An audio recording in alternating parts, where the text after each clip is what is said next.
सो आओ यार tutorial hello की बात करते हैं। ट्यूटोरियल हेल पहले तो मैं बताता हूँ कि होता क्या है ना, कि तुम एक के बाद एक ट्यूटोरियल देखते जा रहे हो और अब तुम्हें समझ में ही नहीं आ रहा है कि ट्यूटोरियल देख तो लिया, पूरी अंडरस्टैंडिंग भी कर ली, कोई प्रोजेक्ट बनाते हुए देख लिया किसी को या फिर कोई कॉन्सेप्ट सीखते हुए देख लिया, लेकिन अब तुम्हें समझ में नहीं आ रहा कि यार इसको रियल प्रैक्टिस में मैं कैसे डालूं।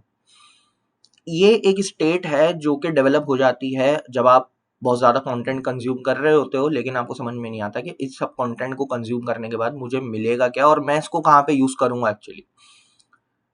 देखो, आज जो हमारी टोटल लर्निंग हो रही है वो यूट्यूब, यूडेमी वगैरह से हो रही है और हमें कॉन्सेप्ट्स इतने ज़्यादा मिल गए हैं सीखने के लिए कि अगर आप नॉर्मल एक फ्रेमवर्क भी उठाते हो तो उसमें आपको तकरीबन 1-2 महीना लग जाता है उसको पूरी तरीके से अंडरस्टैंड करने के लिए। लेकिन at the end of the day पूरा कोर्स देखने के बाद आपको ये लगता है कि यार मैंने अपने दिमाग से क्या चीज बनाई। यार इससे निकलना ना थोड़ा सा मुश्किल सबके लिए होता है, क्योंकि आपको पता तो होता नहीं है कि यार ये चीज मैं यूज करूंगा कैसे और सही भी करूंगा या गलत करूंगा, तो मुझे समझ में नहीं आएगा कि what ever I am doing is it even correct और रॉन्ग। तो इस स्टेट से निकलने के लिए आपके लिए बड़ा जरूरी है कि you start building things on your own. ठीक है ना।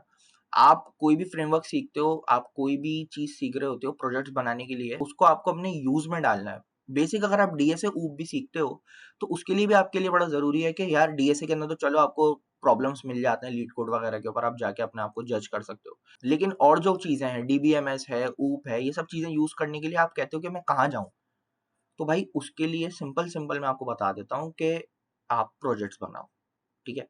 प्रोजेक्ट्स कैसे बनेंगे? अब प्रोजेक्ट्स भी आप फॉर एग्जांपल यूट्यूब से ही जाके प्रोजेक्ट्स देखकर बनाना शुरू कर दोगे, वो भी गलत है। तो मैं आपको अपनी स्ट्रेटेजी बता देता हूँ और उससे बड़ा फायदा होता है। मैं आपको पहले बता दूं उससे बड़ा फायदा होता है कि प्रोजेक्ट बनाने के लिए आप शुरू करो कि पहले तो कोई प्रोडक्ट अपने दिमाग में सोच लो कि यार मैं ये चीज बनाऊंगा और कैसे बनाऊंगा उस चीज को लिखना शुरू कर दो। अब आपने कोर्स तो देख लिया है, अब आपको इन्स एंड आउट्स तो पता ही है हर चीज के कि कैसे सर्वर बनेगा, कैसे फ्रंट एंड बनेगा, कैसे इंटीग्रेशन होगी। लेकिन जहाँ पे आती है ना बात के एक्चुअल उसको प्रैक्टिस में डालना है, उसके लिए जरूरी है कि फिर आप प्रोजेक्ट सोचो, पूरी प्रोडक्ट सोचो, उस प्रोडक्ट में क्या क्या फीचर्स होंगे वो भी आप डॉक्यूमेंट करो, वो भी लिखो। सही है। ऐसे करके पूरा आप एक प्रोडक्ट का समझ लो एक रिक्वायरमेंट डॉक्यूमेंट बना लेते हो। उस रिक्वायरमेंट डॉक्यूमेंट को अंडरस्टैंड करने के बाद you start writing code for it. और अगर उसके बीच में कोई एक और स्टेप है, डेटाबेस डिजाइन करना है, डायग्राम्स बनानी है, वो भी करो। इससे ना होगा क्या कि आप एक कंपनी की तरह, जैसे कि कोई कंपनी के अंदर काम हो रहा होता है ना, किसी सॉफ्टवेयर टेक कंपनी के अंदर काम हो रहा होता है, आप उस तरीके से सोचना शुरू कर देते हो रियल इंजीनियर की तरह। आप उस फीचर को कैसे इंप्लीमेंट करोगे आप इस पे सोचना शुरू कर देते हो, आप उस फीचर को कैसे ऑप्टिमाइज करोगे आप इस पे सोचना शुरू कर देते हो। आपकी जो थिंकिंग है वो डेवलप होती है। And then when you finally get to a point कि हाँ यार अब मैं कोड करना शुरू करूंगा, वहां पे आपकी वो सारी नॉलेज काम आती है जो आपने अपने कोर्स में सीखी थी। तो सिर्फ कोर्स देख के उसके कंटेंट को कंज्यूम करके ऑब्वियसली आप ट्यूटोरियल हेल के अंदर ही रहोगे सारा वक्त। लेकिन उससे निकलने के लिए आपको खुद स्टेप लेना पड़ेगा कि यार अब मैं प्रोडक्ट खुद सोचूंगा। प्रोडक्ट कोई भी सोच लो यार, फॉर एग्जांपल आप कोई पेमेंट ऐप का इंफ्रास्ट्रक्चर बनाने का सोच लो कि यार मैं इसका बैकएंड बनाता हूँ, या फिर अगर आपको फ्रंट एंड की तरफ हो तो मैं इसका खाली यूआई बनाता हूँ। सो ऐसे करते करते आप कोई बड़ी ऐप का भी आप छोटा सा मॉड्यूल सोच लो कि यार मैं ये स्पेसिफिक मॉड्यूल है, इसको डिजाइन करने का सोच रहा हूँ। फॉर एग्जांपल आप इंस्टाग्राम ले लो, इंस्टाग्राम के अंदर आप बोलते हो जो 24 घंटे के अंदर उसकी स्टोरी चली जाती है, ये मॉड्यूल मैं खुद सोच के बनाऊंगा। आप ऐसे सोच सकते हो। एंड जब आप ऐसे 3-4 प्रोजेक्ट्स बनाओगे, you will have a very good resume as well. उसके अंदर आप वो प्रोजेक्ट्स मेंशन कर सकते हो अपने पोर्टफोलियो में। ट्यूटोरियल हेल से निकलने के लिए आपको प्रोजेक्ट्स ही बनाने पड़ेंगे।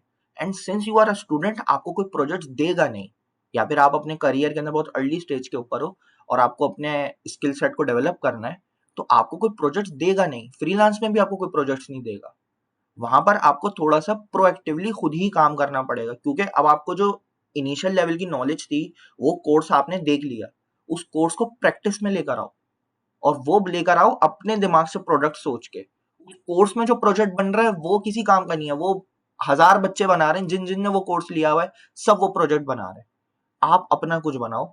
ऐसे आप स्केप कर सकते हो ट्यूटोरियल हेल्प को, और बहुत हेल्प करेगा यार ये आपको। मुझे करी थी। मैंने जिस तरीके से प्रोजेक्ट बना बना के फ्रंट एंड सीखी थी, बैक एंड सीखी थी, ऐसे ही अंडरस्टैंडिंग डेवलप हुई। एंड देन फाइनली जब वो प्रोजेक्ट्स मेंशन भी आज मैं करता हूँ किसी रेज्यूमे के अंदर, तो वो मुझे आज तक हेल्प करते हैं। And those projects were the ones जिसके लिए मुझे 1 रुपया भी नहीं मिला था. So this is how you actually need to think about के यार ट्यूटोरियल हेल में फंसना is very common.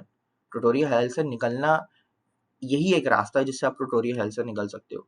So start thinking about product, उसको डॉक्यूमेंट करो, उसको प्रैक्टिस में लेकर आओ, एंड देन उस जो भी कोर्स का ना नॉलेज आपने ली है उसको उसमें इम्प्लीमेंट करके start building projects. So this is my perspective over tutorial hell, and if I've been able to help you in some way, so make sure you like and subscribe to my channel. Thank you.